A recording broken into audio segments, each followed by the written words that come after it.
인사하겠습니다. 주님의 이름으로 사랑합니다.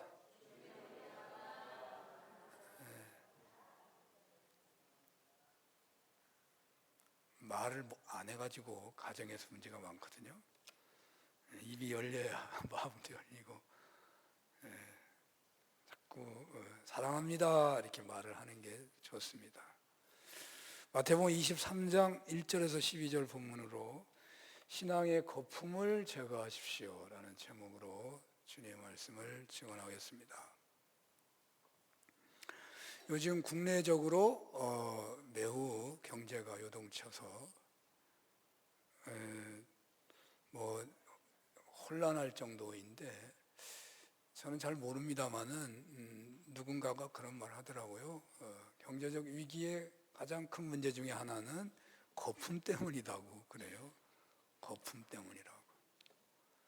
그래서 가장 예를 들어본다면, 코로나 때 우리가 나라에서 돈을 많이 받았어요. 받았는데 5천만이에요, 4천만, 그 사람들이 다 받았단 말이죠. 근데 그것이 이제 이렇게 모아지면요, 만약에 그것을 500만 원에게 모아준다 하면 그 돈이 한 사람당 몇 억씩 될 가능성도 있거든요. 큰 돈이 되거든요. 근데 거품이 끼었어요. 그 작은 돈들이 모아가지고 부동산이나 어디에 모아들으니까 예를 들어서 100원 하던 게 200원 하고 300원 하고 하니까 이 거품 때문에 경제를 운영하는데 굉장히 문제가 많다 그러더라고요. 이 거품을 잘 빼야 성공하는데, 거품을 이렇게 몇 사람이 빼게 되면 이게 그냥 노숙자가 되는 거라고 그러더라고요. IMF 때 노숙자가 그런 거거든요. 어려운 것을 몇몇 사람이 그냥 다 짊어지니까 그게 그냥 사업이 망하고 가정이 망하고 다 그러는 거죠. 그러니까 하다못해 수백만 원이라고 하더라도 그것을 온 국민이 나눠진다면 200만 원을 짊어진다 하더라도 그게 집이 다 날아가거나 그러지는 않잖아요. 근데 그 돈이 몇몇 사람에게 모여져서 망해지게 된다면, 적은 숫자가 그것을 짊어지게 된다면 그건 그냥 다 망하는 거죠. 몇 억, 수십억이 다 망해버리는 거니까. 그래서 거품을 빼는 게 참 어려운데, 거품 얘기하는 것은 정말 한국 교회가 위기라고 말들 하는데 왜 위기인가? 거품이 껴서 그렇다, 거품 때문에 그렇다, 그런 생각을 해보는 겁니다. 거품, 우리의 신앙의 거품을 빼야 경제가 도약하듯이 우리의 믿음이 자라거든요. 우리가 10년 전이나 20년 전이나 지금이나 신앙생활이 똑같다면 사실 문제가 있는 거거든요. 성장해야 돼요. 믿음이 자라야 되는 거예요. 근데 믿음이 자라거나 교회가 성장하는 게 아니라 내려앉고 있으니까 이게 뭐 때문에 그러느냐? 여러 가지 이유가 있겠지만 신앙의 거품도 문제가 될 수 있다는 것입니다. 오늘 성경에서 예수님이 하시는 시도가 바리새인들과 서기관들과 율법학자들에게 잘못된 그런 신앙을 고치는 것으로 나타나거든요. 그것이 아마 우리의 시대로 말하면 거품을 빼려고 하느님이 하신 거 아니냐, 그런 생각을 해보는 것입니다. 본래 복음이라는 것은 사람을 살리는 거잖아요. 그런데 오늘날 복음을 말하고 복음을 믿고 복음을 따른다고 하는데 그 복음이 사람을 살리고 있느냐? 젊은 사람들은 아예 외면하고 있는 것 같고, 또 이미 믿고 있는 사람들도 하나님께로부터 멀어지고 있는 현실을 보면 복음의 능력이 빛을 잃고 있지 않는 것이냐라는 것입니다. 경제 거품으로 경제가 침체하고 있는 것처럼 복음의 침체, 신앙 공동체 침체는 바로 이 신앙의 거품 때문이다 하는 생각을 하는 거예요. 신앙에도 거품이 있는 거다. 자꾸 거품 얘기하는 거는 여러분 기억의 나라고 하는 거예요. 기억의 나무라고. 그러니까 예수님으로 인해서 구약 시대가 끝나고 신약 시대가 열렸죠. 예수님으로 인해서 율법의 시대는 가고 복음의 시대가 열렸습니다. 예수님으로 인해서 천지개벽 같은 새 시대가 나타나는 것이죠. 그런데 이러한 새 시대는 언제나 정신혁명과 같은 변혁을 통해서 나타나고 성취되는 것입니다. 다시 말하면 언제고 새 시대는 대체로 종교적인 그런 개혁을 통해서 나타나고 신앙의 거품이 제거된 참 신앙인들을 통해서 성취되어 간다라는 측면이 있다고 말할 수 있다는 거예요. 역사에 나타난 대부분의 정신혁명이라고 하는 것은 종교개혁의 혁명이 중심에 있다고 봐야 할 것입니다. 한번 생각해 보십시오. 기원 전에서 기원 후의 혁명, 놀라운 시대의 변혁은 예수님에 의해서 된 거지요. 종교혁명이죠, 쉽게 말하면. 예수님에 의해서 새 시대가 열렸습니다. 그 새 시대가 열린 결정적인 사건과 말씀이 오늘 23장의 말씀이라고 할 수 있어요. 자, 로마 시대가 중세 시대로 바뀌어요. 로마가 중세 시대로 바뀌는데 무엇이 영향을 줬을까요? 기독교의 공인, 기독교의 국교화, 아마 결정적 영향을 줬을 것입니다. 그런 시대의 변화. 자, 중세가 변해가지고 근세가 되고 어떤 현대 시대의 변화가 어떻게 시작됐어요? 종교개혁이 시작된 거예요. 물론 종교인들이 아닌 사람들은 그걸 르네상스라고 말하기도 하고 인간 이성의 발견이라고 말을 하겠지만 우리 신앙인의 입장에서 본다면 종교개혁에서 온 거예요. 종교개혁에서 새 시대가 열린 거예요. 우리나라만 생각해 보십시오. 종교라는 게 기독교만을 떠나서 고려시대는요 불교 숭상시대예요. 고려가 불교가 망해서 망하고 조선시대가 열어지는데 이성계 한 사람 때문에 열어졌다고 생각하는 사람은 뭐 없을 거예요. 그렇게 생각하는 사람은 뭘 몰라도 많이 모르는 거죠. 유교 4대 부들의 혁명이 조선을 만든 겁니다. 유교 4대 부들, 유교 정신이 새 시대를 만드는 거예요. 조선이 들어선 거예요. 조선 500년이 망하고 일제강점기와 대한제국과 대한민국이 생겨날 때 종교혁명이 일어나는데 뭐가 일어나는 거예요? 우리나라에 기독교가 들어온 거예요. 기독교의 혁명이 기독교가 한국 교회, 한국 사회에서 정말 예수 그리스도를 따르는 참 신앙 운동을 통해서 이 대한민국이 오늘이 이르게 됐다고 말한다고 할 때 틀리다고 말하기 어려울 거예요. 저는 그냥 확신이 들어요. 기독교 와서요 술 먹는 것도 덜 먹고 허례허식 줄어들고 미신, 우상, 타파 정말 엄청난 일이 벌어졌습니다. 종교의 혁명 없이는 새 시대가 일어나기 어려워요. 어려워요. 오늘 본문에서 예수님께서는 성전 정화를 21장, 22장 성전 정화 후에 이제 바리새인들과 서기관들과 엄청난 논쟁을 하시고 23장에 와서 엄청 정말 어떻게 보면 가히 충격적이라고 할 만한 말을 쏟아놓으십니다. 23장에서부터 예수님은 하나님의 아들이시고 그냥 사랑으로만 이렇게 누르면 그냥 사랑만 나오는 그냥 머리끝부터 발끝까지 인자와 사랑으로만 충만한 그런 예수님을 통해서 이런 말이 나올 수 있냐 하는 것이 마태복음 23장에 나와요. 23장부터 우리가 보고 있는 거잖아요.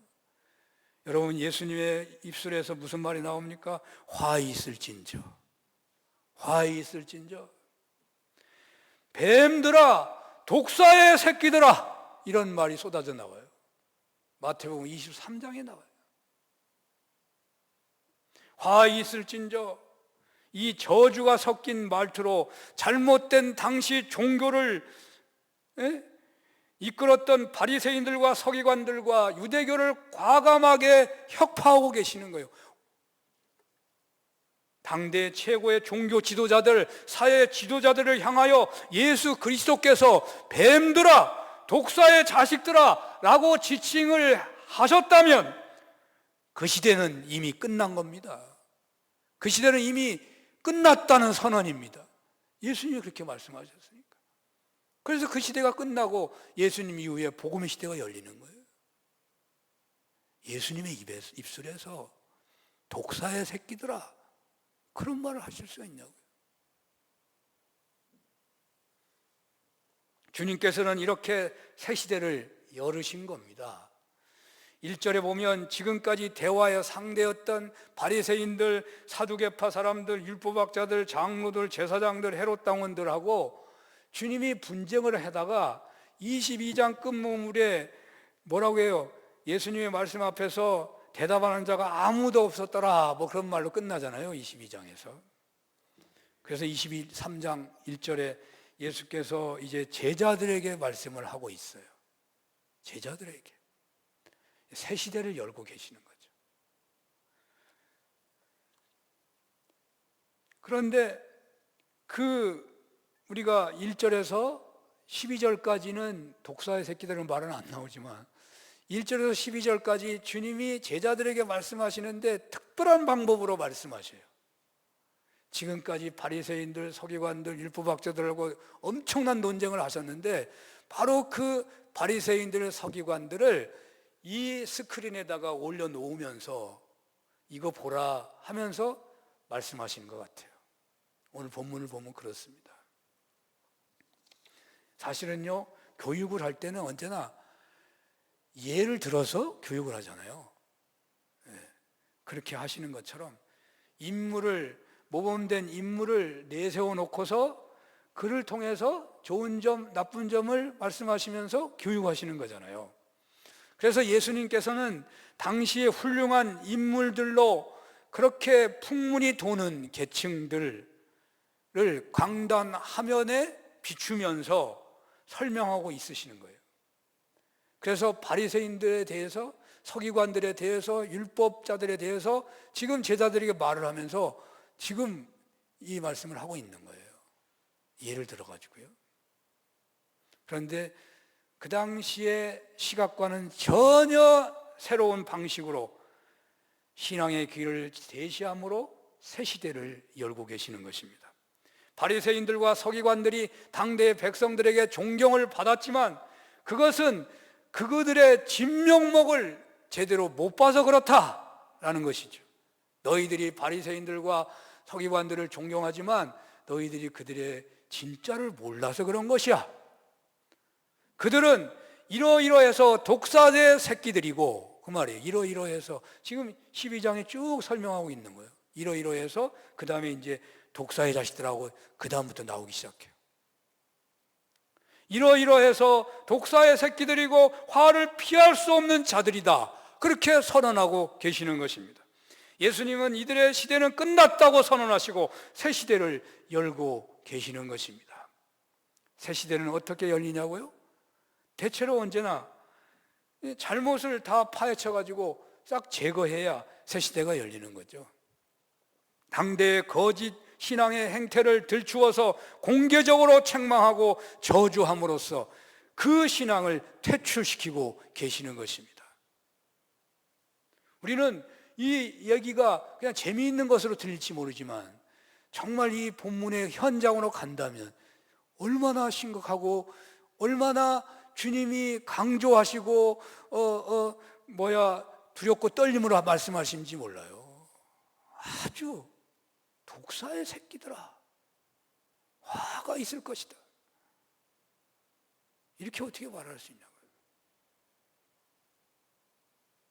새 시대를 여시기 위해서 율법주의와 그 당시에 모든 유대주의 잘못된 것을 완전히 다 혁파하고 계시는 거예요. 깨부수고 계시는 거예요.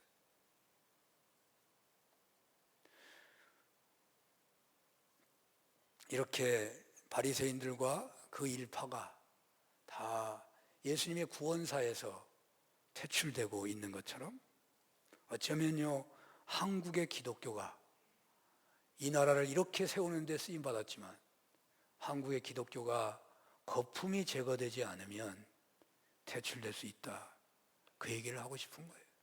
오늘 본문은 저에게 그런 감동으로 와요. 우리네가 오늘의 한국교회가 퇴출되지 않으려면, 즉 예수님께로부터 멀어지지 않고 그 주님께 쓰임받는 신앙인이 되기를 원한다면 신앙의 거품을 빼야 할 것입니다.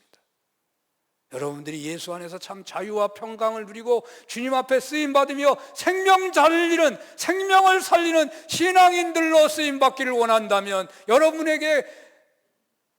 여러분의 신앙이 남에게 보여지는, 그 겉으로만 보여지는 그 거품이 빠져야 한다는 말이에요. 여러분들의 삶을 통해서 사람이 살아나는 역사가 일어납니까? 여러분들을 통해서 믿지 않는 자가 믿거나 연약한 자가 용기를 얻거나 변화되는 일이 옛날같이 일어납니까? 거의 안 일어나요. 말 한번 잘못하면 교회 안 나와. 오히려 교회 안 나오는 사람이 나타나지, 신앙생활 안 하는 사람이 나타나지, 나의 삶 때문에 신앙생활을 하겠다는 사람이 나타나는 예가 많지 않아요. 저 같은 경우도 굉장히 많이 힘들어요. 왜 힘드냐? 내가 목회를 한다고 하는데 저 때문에 오해해가지고 이렇게 신앙생활을 힘들어하는 분이 생긴다면 그건 힘든 거죠. 왜? 거품이 끼어서 정말 예수님을 잘 못 믿고 말씀대로 살지 못하는 목사니까 그러는 거잖아요. 그런 일이 벌어지는 거예요. 제가 말하고 제가 기도하고 제가 섬길 때 사람들이 용기를 얻고 위로를 받으며 진리를 붙잡게 되고 믿음의 사람들이 신앙이 자라게 된다면 그 목회자가 참 신나고 잘 쓰임받고 있는 건데, 그렇지 못한다면 신앙이 잘못되고 있는 거죠. 우리네가 세상을 살리는 신앙이 되려면 거짓 신앙을 버려야 한다는 것이죠. 우리가 버려야 할 거짓 신앙, 그 거품, 그것은 무엇일까요? 오늘 본문에서 생각해 본다면 오늘 성경은 바로 그것을 계속 말하고 있거든요. 바리새인들의 위선적인 것을 말하고 있거든요. 오늘날 우리의 신앙의 거품은 뭘까요? 위선, 가식, 형식화된 신앙생활을 말하는 거 아니겠어요? 하나님이 주신 것을 인간적인 것으로 바꾸어 버리는 것을 말해요. 하나님의 능력과 권위를 인간의 능력과 권위로 대치하는 것. 오늘 2절에 보면요, 서기관들과 바리새인들이 모세의 자리에 앉았다, 그렇게 써놨어요. 오늘 본문에 지금 예를 들어서 말하고 있어요. 지금 예수님이 제자들에게 바리새인들과 서기관들을 이렇게 스크린에 보여주면서 말하고 있는 거예요. 야, 바리새인들과 서기관들이 어떤 사람들인지 아느냐? 그들이 모세의 자리에 앉았어. 그렇게 말하고 있는 거예요. 모세의 자리에 앉아가지고 가르치기는 잘하는데 행하는 건 하나도 없다. 말은 잘하는데 손 하나 까딱을 안 한다. 높은 자리에만 올라가려고 그러고 대접만 받으려고 하고 납비라고만 들으려고 하고 명예만 쫓아다닌다. 이게 바리새인이라고 지적하고 있는 거예요. 그런데 그 말미에 주님이 화 있을진저 독사의 새끼들아, 이렇게 말하고 있다니까요. 이 바리새인들의 껍데기가 벗겨지지 않는다면, 우리에게 그 바리새인적인 것이 제거되고 거품으로 벗겨지지 않는다면 우리 한국교회도 퇴출될 수 있다는 얘기예요. 서기관들은 하나님의 말씀을 정확히 해석해서 잘 가르칠 수 있도록 하는 전문가들이고요, 바리새인들은 서기관들이 해석한 율법의 모든 규칙과 규례를 지키려고 최선을 다하는 사람들이라고 할 수 있어요. 어찌 보면 매우 귀한 존재들이에요. 정말로 훌륭하고 존경받을 만한 사람들이에요. 그리고 실제로 그 당시에 백성들이 제일 존경하는 사람들이 바리새인들이에요. 그리고 서기관들이에요. 대부분 다 존경했어요. 왜 그래요? 예수님은 존경 안 하는데 속을 모르니까. 껍데기만 그러니까. 껍데기만. 속은 엉터리고 껍데기로만 그러니까. 왜 유교가 망했나요? 껍데기만 그러니까 망한 거예요. 유교가. 예만 내세우고 형식만 내세우니까 유교도 망한 거예요. 기독교도 똑같은 거예요. 형식하고 겉으로만 그러고 속은 예수님이 없어. 그러면 그게 뭐냐고요. 망하는 거죠. 우리에게 예수님이 여러분 안에 있으십니까? 그 예수님이 안에 계신데 그 예수님이 여러분의 입술로 나타나고 여러분의 행동으로 나타납니까?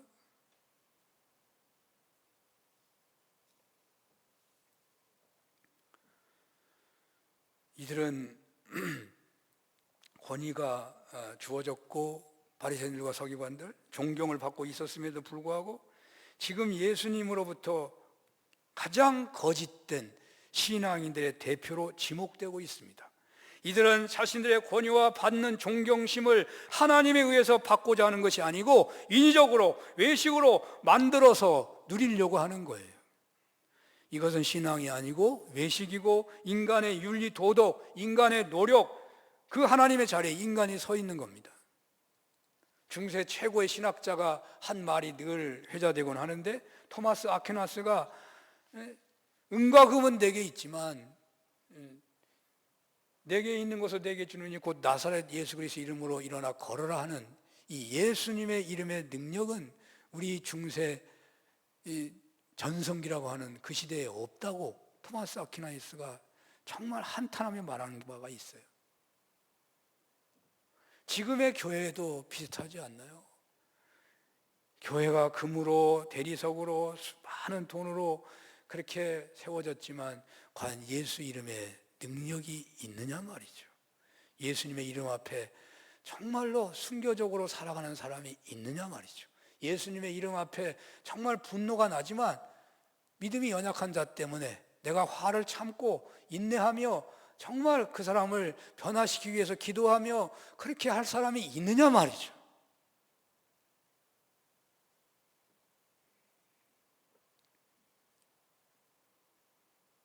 예수님의 이름을 상실한 비극, 그 비극은 바로 지금 한국교회의 현실일지도 모릅니다. 바리새인들과 서기관들이 바로 그런 사람이었습니다. 이들은 하나님의 이름으로, 율법의 이름으로 타락한 자들입니다. 그래서 이들은 하나님, 세상의 명예를 좋아하고 물질과 사람들의 칭찬을 중요하게 생각한 것입니다. 이들은 거룩한 종교의 옷을 입고 율법의 옷을 입고 하나님의 옷을 입었지만 내면에는 인간적인 명예와 체면, 더러운 욕망으로 가득 차 있었다는 말이에요. 참된 신앙은 겉으로만 보이는 게 아닙니다. 내면의 삶 속에 무엇이 있느냐가 중요해요. 예수님이 있냐 말이죠. 예수님이 그 속에 살아계시냐 말이죠. 사랑하는 여러분, 지금 예배드리고 있는데 지금 무슨 생각하고 있나요? 바로 지금 무슨 생각하고 있으시나요? 제가 지금 묻기 전에 지금 무슨 생각을 하고 있으셨나요? 제가 이 말을 하고 나서 내가 생각을 바로 해야지 라고 하는 그 생각이 아니라 제가 이 말씀을 하기 전에 지금 무슨 생각을 하고 있으셨나요? 갑자기 물었을 때 바로 그 상태, 하나님 앞에서 그 상태가 어쩌면 여러분 자신들의 신앙 상태예요. 내 안에 무엇이 있느냐? 무엇을 생각하고 있느냐? 바로 그것이 자기 자신을 말하는 거예요. 하나님의 것을 인간적인 것으로 바꾸어 버리는 거짓 신앙, 이성과 형식만이 지배하는 거짓 신앙을 벗어야 한다는 말씀을 주님이 하고 있는 것입니다. 하나님의 능력과 권위를 인간의 능력과 권위로 대체시키는 외식적인 신앙, 이 외식 신앙의 옷을 벗겨내고자 하시는 것입니다. 모든 종교에는 의식이 있습니다. 그런데 이 의식이 내면을 자연스럽게 드러내야 하는데 그렇지 못하고 외식이 될 때 그 종교는 타락하는 것이고 그 사회에서 정신적 지주 역할을 잃어버리게 되는 것입니다. 우리나라 불교의 타락이나 유교의 타락이나 종교 다 종교의 의식화가 형식화되고 그래서 타락하고 몰락한 것이죠. 우리 민족에게는 기독교도 외래 종교예요. 이 기독교도요 외국에서 온 종교예요. 100년이 지나면서 점점 그 신앙의 힘을 잃어가고 있어요. 여러분, 하나님께서 어떻게 교회를 망하게 하시냐고 그렇게 말하지 마세요. 하나님은요 선민 이스라엘을 완전히 다 망해가지고 포로로 끌려가기까지 하신 하나님이에요. 하나님은 선민 이스라엘이 아예 지구상에 다 그 나라가 없어지기까지 하신 하나님이에요. 외래 종교인 기독교가 정말 거품으로만 가득 찬다면요 하나님이 교회를 쓰시지를 않아요. 쓰실 수가 없는 거예요.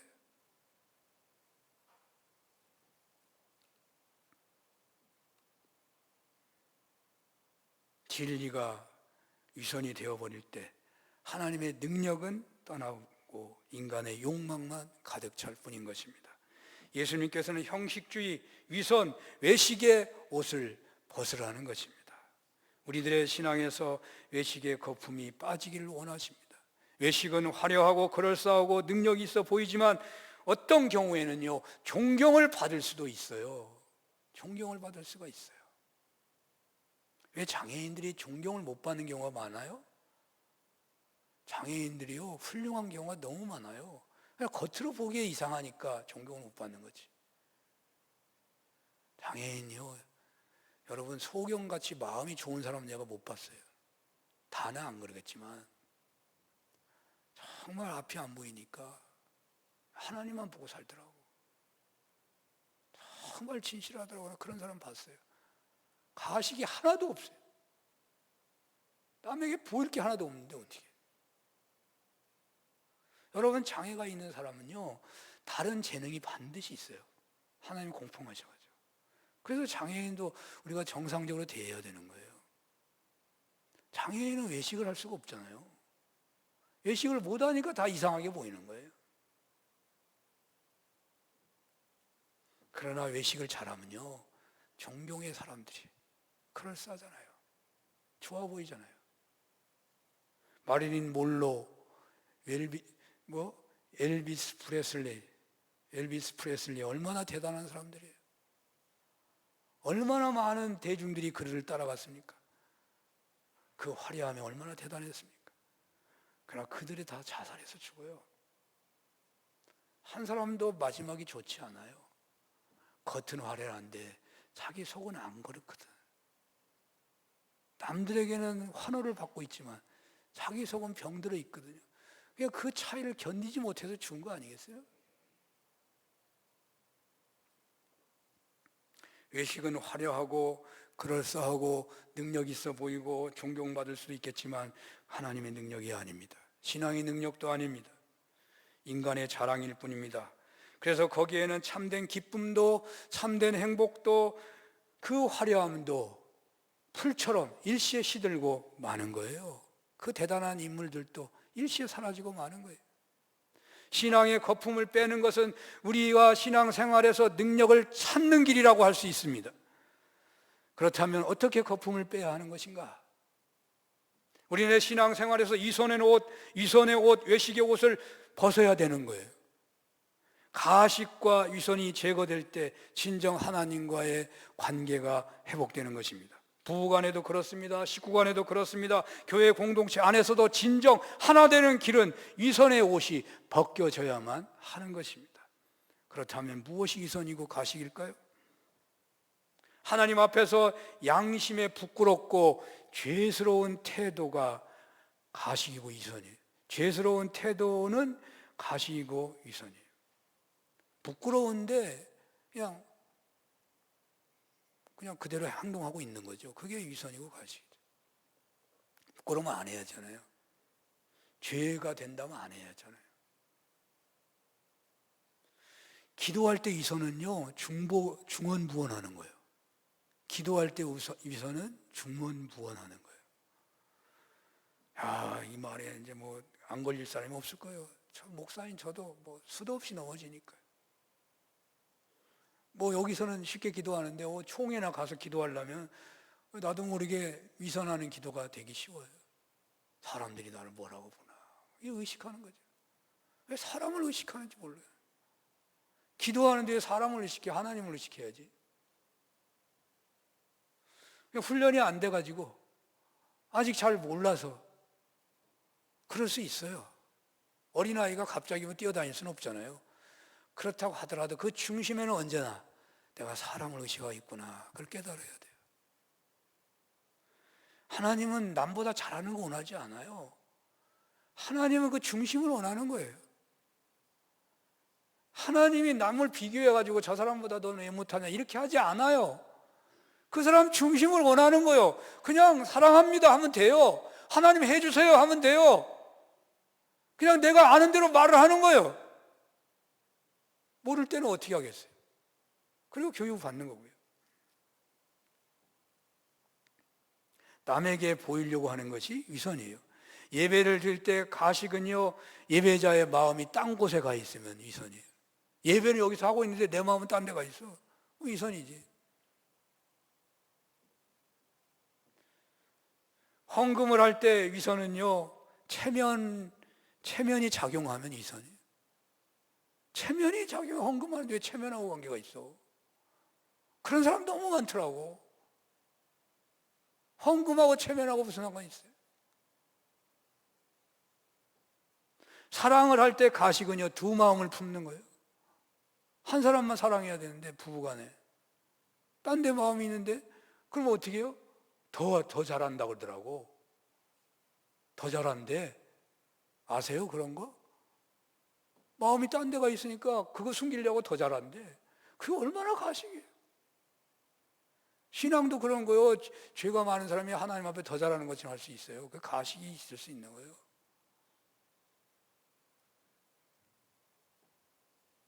봉사할 때 위선은 남을 의식하는 것이고, 일은 별로 없는데 막 떠벌이를 말을 산처럼 하는 경우, 말만 많아요. 그게 위선이죠. 노동할 때 가식은요, 감사한 마음이 없이 마지못해 하는 것이 위선이에요. 일하는 게 얼마나 좋은 것인데요, 일이 없어서 얼마나 한탄하고 그러는 것인데요, 일을 감사함으로 해야 믿는 사람이. 일에 감사가 없으면 위선일 수 있는 거예요. 오늘 본문에서는 저희는 말만 하고 행하지 아니한다, 바리새인들 얘기예요. 말만 하고 하는 행동을 안 하는데, 모든 행위를 사람에게 보이자고 하는데 사람에게 보이려고 하는데, 그들은 경문을 크게 하고 옷수를 깃다랗게 매달았는데 자기 이런 사람이다 하고 보여주는 거죠. 잔치의 자리에 상전, 회당의 상좌, 시장에서 존경받기를 원하고 랍비라 칭함받기를 원한다. 그래서 인위적으로 애쓴다는 거예요. 여러분, 바리새인들의 유명한 풍자가 6가지가 있는데 잠깐 소개할게요. 탈무드에 나와요. 바리새인들은 첫째로 명예 바리새인들이 되기를 원한대. 율법을 조심스럽게 지키고 선행을 행하는데 순전히 자신의 명예만을 위해서 한다는 거예요. 뭘 하더라도 이름이 나야 되니까. 이름이 나면은 반드시 거기에 헌금을 하든지 거기에 뭔가를 한다는 거예요. 명예 바리새인들, 지연 바리새인들이 많대. 이들은 어떤 일이라고 하더라도, 선한 일이라도 핑계를 대서 지연을 시킨다는 거예요. 지연 바리새인들. 피 흘리는 바리새인들 재미있어요. 피 흘리는 바리새인들은 죄를 짓지 않으려고 여자만 보면 얼굴을 피한대요. 그러니까 여자를 보고 말을 하면 죄가 될 수 있으니까, 오해를 받을 수가 있으니까 어떤 경우에도 여자를 만나면 눈을 감아버린대. 아예 사람들 많은 데서는. 사람 없는 데서는 괜찮은데 사람이 많으면 여자를 보면 눈을 감아버려. 그래서 어떻게 돼요? 하다가 그냥 절벽에 떨어지고 벽에 부딪히고 그래가지고 피가 난대. 얼굴에서, 손발에서 피가 나. 그래서 피 흘리는 바리새인이요. 피 흘리는 바리새인. 왜? 이 사람들은 피 흘리는 것을, 그 피를 경건의 표로 자랑한다는 거예요. 나는 이렇게까지 사는 사람. 그게 경건의 표요. 속이 문제지. 떠는 바리새인도 있더라고. 다 얘기 못 하겠네. 이들은 심판이 무서워서 떤대요.